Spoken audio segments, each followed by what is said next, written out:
Hey there, welcome.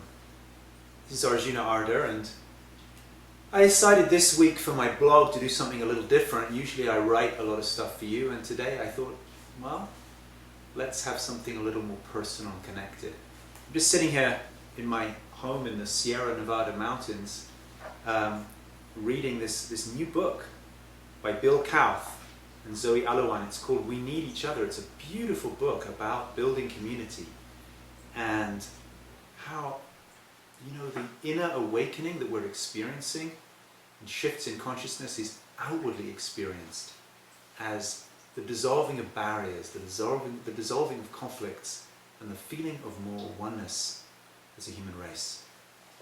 So I want to talk to you, with you, about this topic, and I'm really hoping that you'll get busy and let me know your opinions and your comments, because what I want to talk to you about is a very, very charged and challenging subject. And it's about healing. I want to talk to you about healing in collective consciousness. Now, one of the people who I interviewed many, many years ago for the Translucent Revolution was my good friend James O'D, who at that time was the president of the Institute of Noetic Science. He was previously, for 10 years, the director of Amnesty International. You probably know Amnesty International is a non-profit organization devoted to collective healing. And he, at that time, he instigated some dialogues called Compassion and Social Healing, where he brought together, for example, colored people and white people in South Africa, or Israelis and Palestinians, or Northern and Southern Irish. People who were in conflict, he got representatives of those people into dialogue. Now, here was one of the most incredible dialogues that he instigated, which was between a man called Gottfried Leaf and a woman, Mary Rothschild, who was actually a survivor of the Holocaust. Now, Gottfried Leaf, who was in his 70s when this dialogue took place, was actually a youth in the Hitler Youth Movement. So, with his friends, they would get drunk and they would run through the Jewish neighborhoods in the late 1930s, throwing rocks and things through the glass windows of the Jewish shop owners. He was too young to be actively involved in the Holocaust because he was young, but he was actively involved in the Hitler Youth Movement. And my friend James O'D brought Gottfried Leaf into dialogue with Mary Rothschild, no member of the big Rothschild family, just coincidental with the same name. Mary Rothschild's entire family had died in the Holocaust, so they were brought in dialogue together. And Mary, she asked Gottfried Leaf, she said, "Who are you? What do you do?" And he said, "I'm Gottfried Leaf and I was in the Hitler Youth Movement." And she says, "Okay, that's all fine. What I want to know was, could you, if you had been old enough, I understand you were not there, but if you had been old enough, could you have been the one to turn on the taps?"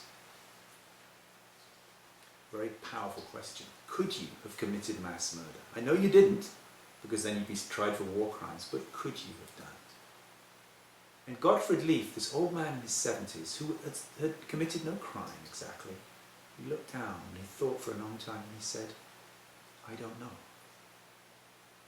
I don't know." That was enough. A pivotal moment for Mary Rothschild, that here was a representative of the perpetrator, a representative of the race that had killed her family, willing to tell the truth and say, "I don't know." And out of that dialogue, he was willing to apologize to her, to say, "I'm so sorry. I am so sorry. How can I say this? I'm so sorry for the deaths and the loss you suffered. And I'm sorry on behalf of those people, even though I didn't do it myself." To me, this is an incredibly powerful, courageous, paradigm-changing position. To be willing to take responsibility for and to apologize for things on behalf of a larger collective who you can represent. Gay Hendricks and I, as you may know, we have recently initiated the Manifesto for Conscious Men on Facebook.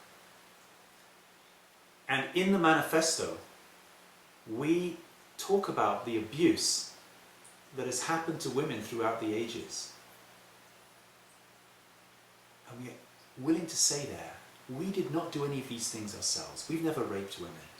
We've never burned anybody at the stake. But we are aware of the forces in the masculine psyche that can do these things. And even though we've never done them, we are willing to apologize.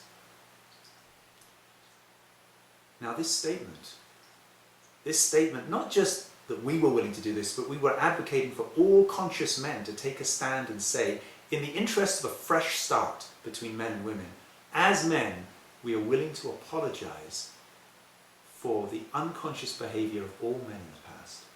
This statement has created incredible controversy.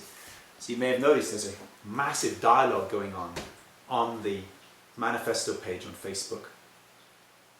And that dialogue has spilled over into other arenas. For example, there's a website founded by a Norwegian man, whose name I find it hard to pronounce, Elvind Skellum. He wrote on his blog, masculinemovies.com, he wrote, reading that statement made me queasy, made me feel queasy, disrespected, shamed and under attack. He described our suggestion that men could apologize on behalf of their gender as ignorantly taking on a shame that isn't ours to bear. Strong words. Rick Belden, who wrote a book called Iron Man Family Outing. This book is widely respected as one of the texts of the emerging, of the contemporary men's movement. It's been ranked very highly on Amazon, widely used internationally by therapists and counselors. He writes on the same blog, I'm trying to read this manifesto and I can't even get past the first paragraph. We, he says, we? Who the hell is this we bullshit? And he says, I just love being blamed and hammered for stuff somebody else did that I had nothing to do with. It really puts me in a cooperative frame of mind. Right now I have steam coming out of my ears. I mentioned those two as examples of a very widespread response in the men's movement to feeling outraged by our suggestion that conscious men could be willing to do this. And that's why I'm making this blog, this video blog for you to find out what is your response, what are your thoughts. And I want to tell you a story. As you probably know, Shamli and I have been teaching the deeper love work all over the world for 9 years. And one of the processes we like to do is we take the men apart for a whole day. Shamli's with the women for a whole day and with the men. And while we're separated, we sit with these questions. With the men, we sit with, how have you hurt women? How have you hurt women in your life? How have you been hurt by women? What is your vision of healthy relationship? What do you adore about women? And after we've gone into this, it takes a long time to really unearth collective pain as well as collective apology. We bring the men and women back together in a ritual. Okay. So now the women acknowledge how they felt hurt, the men apologize. The men acknowledge how they've been hurt, the women apologize. Then the men, they speak up to the things they've done, they feel bad about, the women forgive them. It's a very, very powerful ritual. Incredible layers of healing happen. We've done this in many countries. Extremely powerful collective healing, not personal, collective. I want to tell you one story. In Sweden, many years ago, we were doing this ritual, and when it came time for the women to say how they'd been hurt, one woman said, man, she said, she was speaking to man collectively. She said, man, you raped me when I was a child. And since that time, whenever I tried to be sexual, my whole body goes into contraction. She had a loving husband, she'd managed to have children, but she had this traumatic contraction around sex because of being raped. And then it was time for somebody, some man in that meeting, to be able to stand up and say, on behalf of all men, yes, I did that, and I'm sorry. Huge, huge leap for a man to take. Of course, none of those men had ever raped a woman. It was being willing to apologize on behalf of the collective. And finally, nobody was willing to do it, so I did it. I said to her, yes, I did that. I raped you. But you see, I had to drop deeper than Arjuna the person. I had to drop through the personality into the collective and to be willing to feel the shadow of the collective. I said to her, yes, I did that.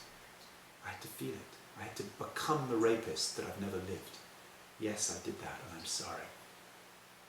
She was a little opening, but one by one, 40 men had the courage, one by one, to walk across the room, to kneel before her and say, I did that, and I'm sorry. Man after man stepping up and saying, I did that, and I'm sorry. Incredible courage.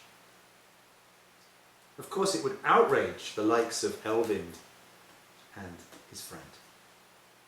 But there are men willing to do that. Now, what happened for that woman was, a year later I saw her.